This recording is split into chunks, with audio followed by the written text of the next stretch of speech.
Israel कर रहा है हमले की तैयारी। यहाँ तक कि इजराइल अमेरिका के साथ के बिना ही ईरान पर हमले की धमकी दे रहा है। आखिर ऐसा क्या हो गया जिस वजह से हमेशा इजराइल का साथ देने वाला अमेरिका इस बार उसका साथ नहीं दे रहा, और क्यों इजराइल ईरान पर हमले के लिए इतना बेचैन हो चला है? क्या है पूरा घटनाक्रम? जानने के लिए वीडियो को अंत तक जरूर देखें। नमस्कार, आप देख रहे हैं फैक्ट्स लेबोरेटरी। फैक्ट्स की दुनिया में आपका स्वागत है। इजराइल के एयरफोर्स चीफ हेर्जी हालवी ने साफ साफ कह दिया है कि उनका मुल्क ईरान पर हमले के लिए तैयार है। हमें इस बात की परवाह नहीं है कि ईरान पर हमले के दौरान अमेरिका मदद करता है या नहीं। अगर वो साथ नहीं देता तो हम अकेले ही ईरान को एटॉमी हथियार बनाने से रोक सकते हैं। अब इस पूरे मामले को थोड़ा डिटेल में समझ लें। वैसे तो इजराइल और ईरान के संबंध कभी अच्छे नहीं रहे, लेकिन इस बार तो इजराइल ईरान पर हमले की पूरी तैयारी कर चुका है। यहाँ तक कि उसे अमेरिका के साथ की भी कोई जरूरत नहीं, क्योंकि इजराइल को लग रहा है कि अमेरिका उसके किसी भी मुद्दे पर कोई ज्यादा ध्यान नहीं देता। इससे पहले भी डोनाल्ड ट्रंप शासनकाल में इजराइल अमेरिका ने ईरान के खिलाफ कड़े कदम उठाए थे। ट्रंप के आदेश के बाद ही ईरान के सबसे लोकप्रिय army commander general Qasem Soleimani को इराक में मार दिया गया था। जनरल कासिम ईरान में राष्ट्रपति से भी ज्यादा लोकप्रिय थे। इसके अलावा 2 न्यूक्लियर साइंटिस्ट तेहरान में मार दिए गए थे, और इस काम में अमेरिका इजराइल का बराबर का साथी था। लेकिन अमेरिका के वर्तमान प्रेसिडेंट बाइडेन ईरान के खिलाफ नरम रुख अपना रहे हैं। इसके अलावा बाइडेन ने ओबामा के द्वारा ईरान के साथ किए गए एक एग्रीमेंट की तरफ भी अपना रुख नरम कर दिया है। इस डील के अनुसार अमेरिका ईरान को न्यूक्लियर रिएक्टर स्थापित करने में मदद करने वाला था, लेकिन ट्रंप सरकार ने इस एग्रीमेंट को कैंसिल कर दिया था, और अब बाइडेन सरकार एक बार फिर से इस एग्रीमेंट पर विचार कर रही है। अब इस पूरे मामले में एंट्री होती है चीन की। चीन ने ईरान के साथ $800 बिलियन की डील साइन करी। इसके बाद ईरान में हिजाब को लेकर जो प्रोटेस्ट हुआ उसने भी ईरान की छवि खराब कर डाली। ऐसे में अमेरिका चाहकर भी ईरान के साथ नरमी नहीं दिखा पाया, और इन सब इंसिडेंट से पता चलता है कि इजराइल को अमेरिका का उतना समर्थन नहीं मिल रहा जितना ट्रंप के शासनकाल में हुआ करता था। और यही वजह है कि जब इजराइल ने अपने देश के कानून में बदलाव किया तो अमेरिका ने उसका समर्थन नहीं किया। इस घटना के बाद इजराइल की तरफ से यह स्टेटमेंट आया कि अब अमेरिका के बिना भी ईरान पर हमला हम कर सकते हैं। कुछ ही दिन पहले जब ईरान के रेवोल्यूशनरी गार्ड सीरिया में इजराइल के खिलाफ रणनीति तैयार कर रहे थे, तब इजराइल ने एयर स्ट्राइक करके उन्हें मार गिराया।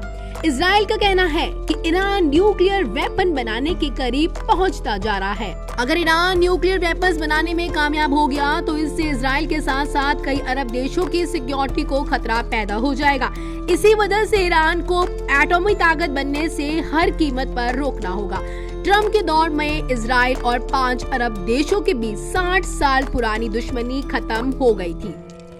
अब वे काफी करीब आ चुके हैं, और अरब देशों के लिए ईरान सबसे बड़ा खतरा है। लेकिन इजराइल के रूप में अब उनके पास बेहद ताकतवर दोस्त है। शायद इजराइल को ये भी उम्मीद है कि अगर उसने इजराइल पर हमला किया, यानी कि ईरान ने, तो उसके अरब देश उसका साथ देंगे। और अरब देशों में ज्यादातर जो मुस्लिम है वो सुन्नी है, सुन्नी बहुल देश है अरब देश, जबकि ईरान में जो मुस्लिम है वो शिया बहुल देश है, और सुन्नी शियाओं को पसंद नहीं करते। दोनों के बीच काफी वाद विवाद रहता है। वैसे ऐसा नहीं है कि इस पूरे मामले से ईरान बिल्कुल अनजान है। उसके यहाँ भी काफी ज्यादा उथल पुथल मची हुई है, क्योंकि वो भी जानता है कि भले ही इजराइल को ईरान के न्यूक्लियर प्रोग्राम से शिकायत हो, लेकिन उसके पास न्यूक्लियर बॉम्ब से, चाहे इस खबर को सार्वजनिक ना किया हो, लेकिन वो भी एक न्यूक्लियर पावर देश है। लेकिन इजराइल की समस्या ये है कि इजराइल छोटा सा देश है जिसकी संख्या 1 करोड़ भी नहीं है। ऐसे अगर ईरान ने उस पर न्यूक्लियर अटैक कर दिया तो एक ही झटके में दुनिया के नक्शे से इजराइल का नामो निशान मिट जाएगा। ऐसे में जब इजराइल को खबर मिली कि ईरान के रेवोल्यूशनरी गार्ड लेबनान के आतंकी संगठन हिजबुल्लाह के साथ मिलकर उसके ऊपर हमले की स्ट्रैटेजीज बना रहे हैं, तो उसने एयर स्ट्राइक कर दी और सभी को मार गिराया। इससे पहले भी पिछले साल इजराइल ने ईरान के 2 रेवोल्यूशनरी गार्ड्स को सीरिया में मार गिराया था। इससे साबित होता है कि सीरिया ईरान के लिए इजराइल के खिलाफ रणनीति बनाने का अड्डा बन गया है और इसी वजह से इस बार इजराइल ने बोल दिया है कि अगर अमेरिका साथ नहीं देगा तो भी वो ईरान पर हमला करेगा।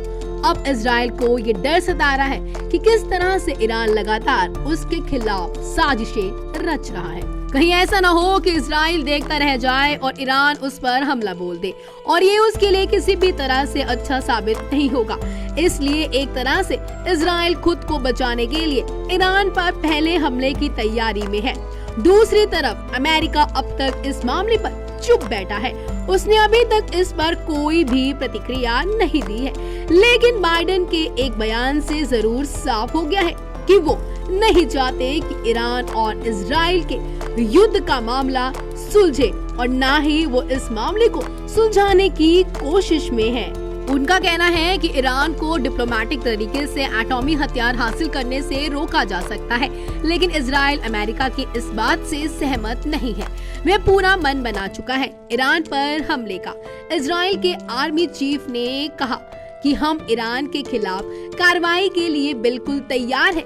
हमारे पास इतनी ताकत मौजूद है कि हजारों किलोमीटर दूर हम किसी भी ऑपरेशन को कामयाबी के साथ अंजाम दे सकते हैं।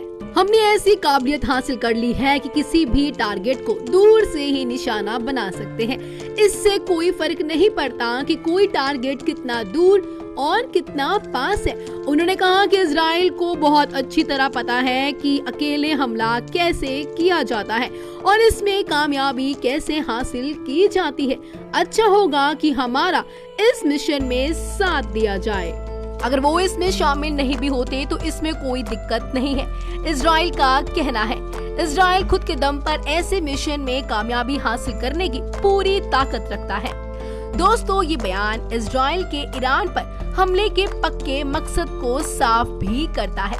साथ ही इस बयान में इजरायली एक तरह से अमेरिका को चेतावनी भी दे रहा है कि उसे ईरान पर हमले के लिए उसके साथ की जरूरत नहीं है। और इजराइल के इस बयान ने पूरी दुनिया में एक और युद्ध की आहट को जन्म दे दिया है। अभी रूस और यूक्रेन के बीच की आग ठंडी नहीं हुई कि दुनिया में एक और युद्ध की चिंगारी बढ़ने लगी है। अगर ऐसा हुआ तो इस बार अंजाम अच्छा नहीं होगा। अगर ईरान युद्ध में पड़ा तो दुनिया में कच्चे तेल के लिए उस पर निर्भर कई देशों में समस्याएं उत्पन्न हो जाएगी, जिससे एक बार फिर दुनिया में ऊर्जा संकट में आ सकती है, जिसका सीधा असर दुनिया की इकोनॉमी पर पड़ेगा, दुनिया की अर्थव्यवस्था पर पड़ेगा। दोस्तों, युद्ध तो 2 देशों के बीच होता है, उसका असर पूरी दुनिया पर पड़ता है। इसलिए हम तो यही कहेंगे कि इजराइल और ईरान अगर आप दोनों बैठकर अपने मुद्दों को सुलझा ले और युद्ध के बिना में कोई तरीका निकल जाए तो ये सबके लिए बेहतर है। आपकी क्या राय है? क्या इजराइल और ईरान को एक दूसरे से युद्ध करना चाहिए और इस युद्ध का दुनिया पर क्या असर पड़ेगा? अपने विचार हमें कमेंट करके जरूर बताएं। अब तक के लिए सिर्फ इतना ही। फैक्ट्स की दुनिया में डूब जाने के लिए आप सबका धन्यवाद।